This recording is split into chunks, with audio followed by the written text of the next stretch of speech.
မြတ်စွာဘုရားကနိဝရဏတရားတွေကိုဥမာပြပြီးဟောကြားထားပါတယ်ရှင်ဘလို့ဥမာမျိုးတွေနဲ့ပြပြီးဟောကြားထားလဲဆိုတာသိရအောင်ကေနဲ့တူတူလေ့လာကြည့်ရအောင်ရှင်အကျွေးနဲ့တူသောကာမိစန္ဒာနိဝရဏအဘိဇ္ဇာလောဘအကျွေးယူထားသောလူတစ်ယောက်သည်အကျွေးပြန်မဆက်နိုင်သည့်အခါတွင်ကျွေးရှင်ကျေနပ်စေရန်လှုပ်ဆောင်ပေးနေရပြီးကျွေးရှိနေသမျှစိတ်မအေးရတကဲ့သို့ကာမိစန္ဒာရှိနေလျင်လောဘအလိုကြလှုပ်ဆောင်ပေးနေရပြီးအရာရာကိုအရှုံးပေးနေရပါတယ်ရှင်လုပ်ငန်းများအောင်မြင်ပြီးအကျွေးကုန်အောင်ဆက်နိုင်ပြီးကျွေးမရှိသောအခါလက်မထောင်နိုင်တကဲ့သို့ကာမိစန္ဒာနိဝရဏကိုစိတ်ထဲမှဖယ်ရှားပစ်နိုင်သောအခါအကျွေးကင်းသူကဲ့သို့ဝမ်းသာမှုမျိုးခံစားရမှာပဲဖြစ်ပါတယ်ရှင်ထို့ကြောင့်ကာမိစန္ဒာနိဝရဏ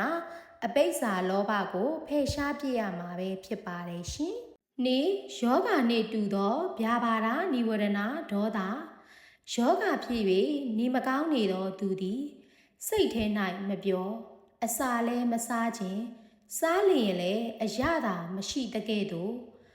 ဗျာပါဒဒေါသဖြစ်နေသူသည်စိတ်မသက်သာမချမ်းသာအစာလည်းမစားခြင်းစားလျင်လည်းအရသာမရှိဖြစ်နေရသည်ယောဂပြောက်၍ကျန်းမာလာသောစိတ်လည်းချမ်းသာအစာလည်းစားခြင်းစားလျင်လည်းအရသာရှိတကဲ့သို့ဗျာပါဒနိဝရဏကိုဖယ်ရှားပစ်နိုင်သောအခါယောဂကင်ကျန်းမာသောသူကဲ့သို့ချမ်းသာမှုခံစားရမှာပဲဖြစ်ပါတယ်ရှင်ထို့ကြောင့်ဗျာပါဒနိဝရဏဒေါသတရားကိုဖယ်ရှားပစ်နိုင်အောင်ကြိုးစားရမှာပဲဖြစ်ပါတယ်ရှင်၃